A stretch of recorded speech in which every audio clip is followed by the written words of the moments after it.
በአራተኛው መቶ ክፍለ ዘመን የአክሱምን መንግስት ያስተዳደረ ታላቅና ዝነኛ ንጉስ ነበር። በኢትዮጵያ ታሪክ ውስጥ ትልቅ ስፍራ ከሚሰጣቸው ነገስታት ውስጥ አንዱ ሲሆን በተለይም በሃይማኖት፣ በስነ ጽሑፍና በግዛት ማስፋፋት ረገድ የሚታወቅባቸው ዋና ዋና ነጥቦች ናቸው። ንጉስ ይዛና ክርስትና የሀገሪቱ ብሔራዊ ሃይማኖት አድርጎ ያወጀ የመጀመሪያው የአክሱም ንጉስ ነው።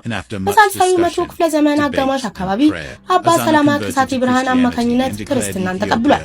ይህ ውሳኔ በኢትዮጵያ ባህል፣ ስነ ጥበብና ፖለቲካ ላይ አሁን ድረስ የሚታይ ትልቅ አሻራንም ጥሏል። በንጉስ ይዛና ዘመን የአክሱም ግዛት እጅግ ሰፊ ነበረ። ወቅቱ የነበሩት አማጽያን በማንበርከክና ግዛቱን እስከ ናይል ሸለቆ ድረስ በማድረስ በማስፋፋት የሚታወቅ ትልቅ ተዋጊም ነበረ። በንጉስ ይዛና ዘመን የአክሱም ሳንቲሞች በስፋት ይታተሙ ነበር።